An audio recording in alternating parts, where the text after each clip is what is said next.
تو یہ جو ہے یہ سوچ ہے. چوتھی بات یہ ہے کہ اس میں جو ہے انڈیا ڈومینیٹنگ پوزیشن اختیار کر لے گا. بڑی اکانومی ہے, دنیا کی چوتھی بڑی اکانومی بن گئی ہے, تیسری بننے والی ہے.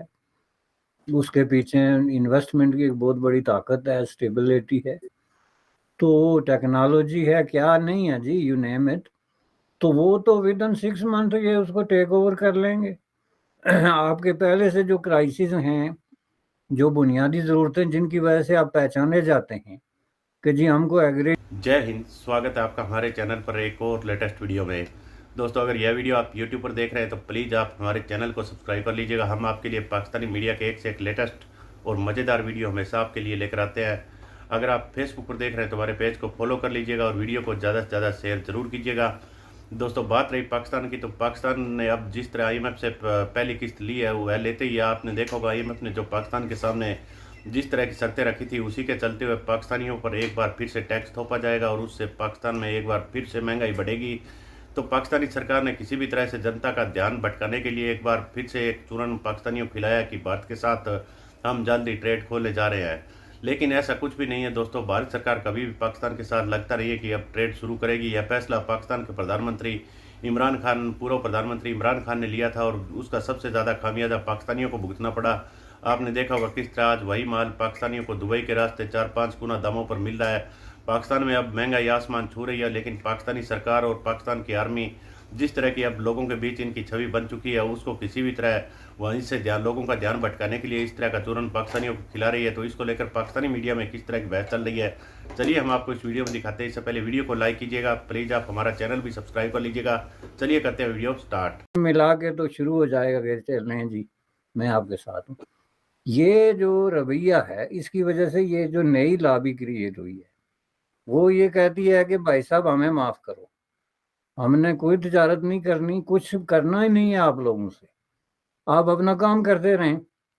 اور آپ اپنا کام فیکٹ یہ کر رہے ہیں کہ آپ اپنے پاؤں پہ کلاڑی مار رہے ہیں, یہ جاری رکھیں, ہماری عشیر بات آپ کے ساتھ ہے. ایک وقت ایسا آئے گا کہ آپ اس قابل بھی نہیں رہیں گے کہ اپنے پاؤں پہ کلاڑی ماریں. یہ ہے ایک نئی سوچ جس کو آپ اگنور کر رہے ہیں. اب مودی صاحب ہو گئے یا جو ہے وہ جے شنکر ہو گئے یا کوئی بھی جو ان کا پالیسی میکر یا ڈیسیجن میکنگ میں کوئی اثر و رسوخ رکھتا ہے, وہ پبلک اوپینین تو دیکھے گا. اور پبلک اوپینین اب ظاہر ہے وہ ایک وقت تھا جب ہم تجارت کی بات کرتے تھے تو وہ پورا بر صغیر اٹھ جاتا تھا کہ بالکل جناب یہ تو واحد حل ہے. اس میں کوئی شک نہیں ہے کہ یہ جو بر صغیر کے لوگوں کا ایک بہت بڑا لاس ہوا ہے, ان بلیویبلی لاس ہوا ہے. جو ہے وہ امن اور دوستی اور محبت اور تجارت اور ٹریڈ کے بجائے یہ جو سو کالڈ قسم کی دشمنی ہے, دشمنی کے زمرے میں بھی نہیں آتی. وہ جیسے دو ہمسائے یا کی بوڑھیاں جو ہے نا وہ روٹ کے بیٹھ جاتی ہیں, کہیں دفعہ تو 10 شادیاں توڑوا دیتی ہیں, بلا وجہ پھر جا کے کہیں پتہ چلتا ہے کہ یار اس کے پیچھے تو کوئی بات ہی کوئی نہیں تھی. یا تو یہ ہو نا کہ کوئی بات ہو کے بڑی کوئی بہت بڑی بات تھی. تو اب وہ دیکھ رہے ہیں پبلک اوپینین, جس میں اب وہ اس طرح پہلے کی طرح آزاد نہیں ہے کہ بس پہ بیٹھ کے, جب اٹل بہاری واجپئی جو ہے نا وہ آئے تھے بس پہ بیٹھ کے نا مینار پاکستان, تو انڈیا میں ایک ڈیفرنٹ ماحول تھا. میں یہ نہیں کہتا کہ اس وقت انڈیا میں کوئی ریڈیکل نہیں تھا یا کوئی اینٹائی پاکستان سینٹیمنٹ نہیں تھا, لیکن اٹل بہاری واجپئی کی جو سٹیچر تھا اور جو پرسنالٹی تھی اس کے نیچے یہ سب دب گیا تھا. ان کی جو ہے وہ لیڈرشپ تھی. تو اس میں پھر جو ہے وہ لوگ نے کہا جی ٹھیک ہے ہم جی واجپئی صاحب کے ساتھ ہیں جو ڈیسیجن کر رہے ہیں. لیکن اب آپ یہ مت سمجھیں کہ ہندوستان میں کوئی بھی جا کے جس کو جو مرضی ڈیسیجن کرے گا تو لوگ تالیاں بجائیں گے, ایسی بات نہیں ہے. اس لیے لوگ جو ہے وہ دیکھیں گے ڈیسیجن کرنے سے پہلے کہ کیا اس طرح کا کوئی ڈیسیجن کرنے سے ہمارا ووٹ بینک اور ایٹ دی ورج آف الیکشن جو کیا کہتے ہیں آپ اس کو, انڈیا میں تو الیکشن اب سمجھ لیں ہو ہی رہے نا سامنے ہیں, جی تو جی اس میں کوئی اتنی بڑی جو ہے ڈیسیجن کرے گا تو اس کا کچھ نہ کچھ الیکشن پہ اثر تو لازم ہے.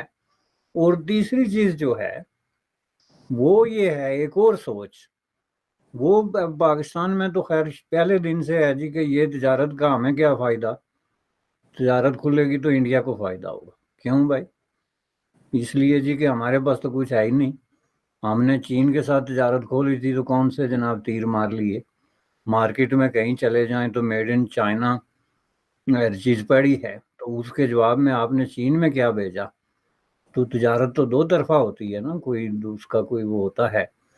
تو یہ جو ہے یہ سوچ ہے. چوتھی بات یہ ہے کہ اس میں جو ہے انڈیا ڈومینیٹنگ پوزیشن اختیار کر لے گا. بڑی اکانومی ہے, دنیا کی چوتھی بڑی اکانومی بن گئی ہے, تیسری بننے والی ہے. اس کے پیچھے انویسٹمنٹ کی ایک بہت بڑی طاقت ہے, اسٹیبلٹی ہے, تو ٹیکنالوجی ہے, کیا نہیں ہے جی, یو نیم اٹ. تو وہ تو ود ان 6 months یہ اس کو ٹیک اوور کر لیں گے. آپ کے پہلے سے جو کرائسس ہیں, جو بنیادی ضرورتیں جن کی وجہ سے آپ پہچانے جاتے ہیں کہ جی ہم کو ایگریرین سوسائٹی ہیں, ایگریکلچر بیسڈ اکانومی ہیں, کوئی اس طرح کی چیز ہے, سب سے کمزور ترین آپ اسی میں ہیں.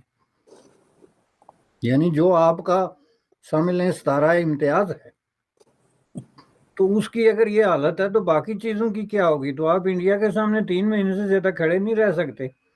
تو مارکیٹیں جو ہوتی ہیں وہ اگر فری ہوں تو وہ جس طریقے سے پھر راستہ بناتی ہیں آپ اس کو روک نہیں سکتے.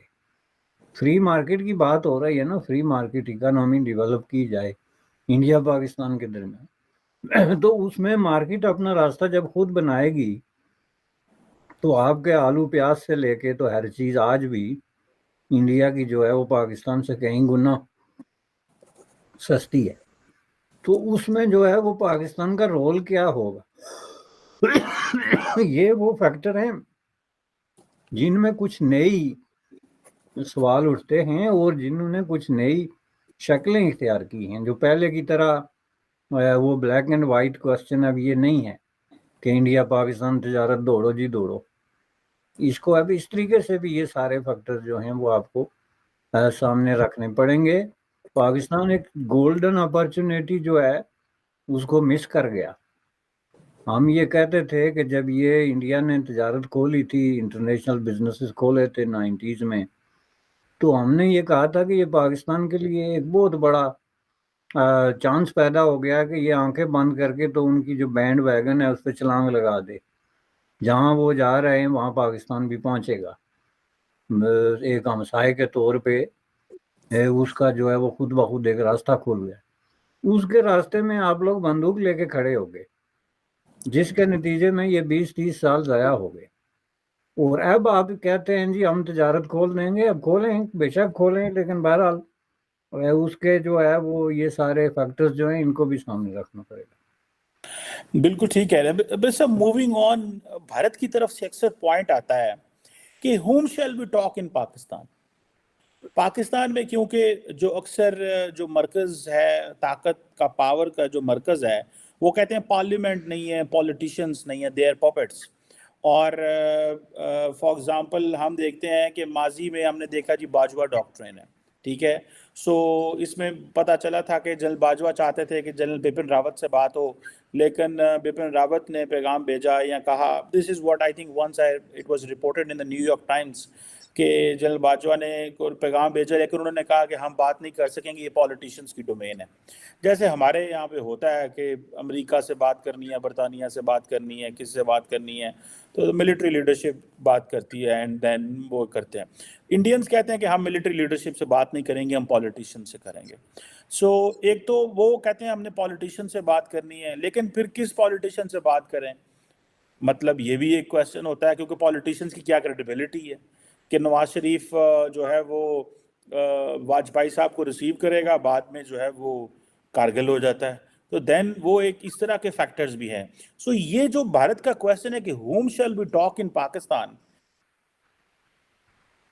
دیکھیں جی یہ کویسچن جو ہے یہ اسی طریقے سے ان آنسرڈ ہی رہے گا, چونکہ یہ اشارہ کرتا ہے پاکستان میں ایک پولیٹیکل انسٹیبلٹی کی طرف, کہ بے شک آپ پالیٹیشین سے ہی بات کریں, لیکن پالیٹیشین جیسا کہ آپ نے کہا ان کو بھی ایک specific at least period of time کے لیے ٹھہریں تو کوئی بات کریں نا. اب ان کا بھی کوئی پتہ نہیں ہوتا کہ کوئی پالیٹیشین آ رہا ہے تو کتنے مہینے کے لیے ہے اور کب واپس جا رہا ہے. تو ان حالات میں ظاہر ہے یہ بہت بڑا جینون کوشچن ہے کہ ہم بات کس سے کریں. جو آپ کا سینٹر آف پاور ہے وہ کس کے پاس ہے، یہ کوئی ہڈن بات نہیں ہے. کی کوئی ضمانت مل جائے کہ ہم ہیں، اگلے مہینے بھی ہوں گے یا اگلے سال بھی ہوں گے، تو اس حساب سے یہ بالکل درست ہے. آپ کے دونوں باتیں جو ہیں، پہلی بات یہ ہے کہ جو دہشت گردی کا سوال ہے اس کو اب اس موقع پہ انڈیا کے پاس کوئی ریزن نہیں ہے کہ وہ اگنور کر دے اور آپ کے ساتھ تجارت کھولے، جس پہ انڈیا نے اتنا زیادہ سٹینڈ کیا ہے 20-30 سال کہ جی جب تک آپ دہشت گردی کے ایشو کو جو ہے وہ ایڈریس نہیں کرتے اس وقت تک ہم آپ کے ساتھ کچھ نہیں بات نہیں کر سکتے. تو یہ بالکل ابھی تک سٹینڈ کر رہا ہے، یہ ایشو ابھی تک ایڈریس نہیں ہوا. اگر پاکستانی اسٹیبلشمنٹ یہ سمجھتی ہے کہ انہوں نے اپنے طور پہ کہیں دہشت گردی جو ہے اس پہ کنٹرول کر لیا ہے یا اس کے مراکز پہ قابو پا لیا ہے، تو اس کا ڈسپلے ہونا بھی ضروری ہے کسی انٹرنیشنل سطح پہ جا کے کسی فورم پہ، کہ آپ پیش کریں کہ یہ حقائق تھے، اس کو ہم نے ایسے ڈیل کیا ہے، ابھی یہ حقائق ہیں. پاکستان میں آپ یہ پھر دیکھا ہوگا دوستوں کس طرح سے پاکستانی اب آئے دن بھارت کے ساتھ یہ ٹریڈ کرنے کا، ان کو پتہ ہے کہ بھارت کسی بھی طرح کا کوئی بھی اس پر رسپانس نہیں دے گا. اور بھارت میں آپ نے دیکھا ہوگا پاکستان کو لے کر اب کوئی زیادہ بحث نہیں ہوتی ہے، لیکن پاکستانیوں کو ایسے پتہ نہیں کیوں لگتا ہے کہ بھارت ہم کو سیریس لے اور ان کے ساتھ بات چیت بھی کرے. جب یہ بات چیت کا کہے تب بھارت بات چیت کرے اور پھر یہ آتنکواد بھی اپنی من مرضی کے انسار ہی پھیلائے.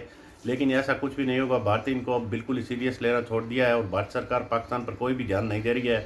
آئے دن پاکستانی نیتا اس طرح بس پاکستانی لوگوں کو دوستوں دھیان بھٹکانے کے لیے اس طرح کا چورن پاکستانی قوم کو پاکستانی آرمی پہلے بھی کھلاتی رہی ہے اور آگے بھی کھلاتی رہے گی. تو دیکھتے ہیں آگے آنے والے سمے میں پاکستان کا کیا ہوگا. ہم آپ کے لیے اسی طرح کی ایک سے ایک لیٹسٹ ویڈیو لے کر آتے رہیں گے. ملتے ہیں اگلے ویڈیو میں، تب تک جے ہند، وندے ماترم.